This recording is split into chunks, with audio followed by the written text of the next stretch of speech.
Hello guys, share ko lang pala sa inyo yung ginawa kong wifi vendo. Yan, order ni customer. So ayan, pinagkasya ko lang yung mga pyesa sa metal box. So ayan, kung makikita nyo. Ayan, dalawang UPS yung gamit ko dyan. Ayan, dyan yung USB to LAN, yung back converter, lahat-lahat na. So kung makikita nyo guys, hindi siya nakasaksak, pero gumagana pa rin. Tsaka ilang beses ko na rin to na try guys. Ganito talaga yung setup ko pag lalo na pag sa mga kuan kasi minsan brown out. So wala, madaling masira ang board.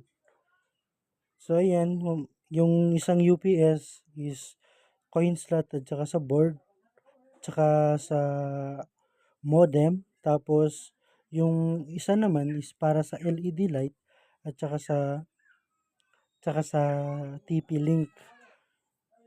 So na-try ko na to siya guys.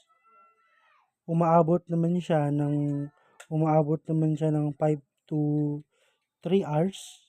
Minsan umaabot po, nagpipik pa ng 6. Pero dito kasi sa amin is mga nasa 3 hours lang pinakamatagal na brownout. Kaya sulit. Tsaka safety sa board kasi hindi na siya agad masisira. Ayan.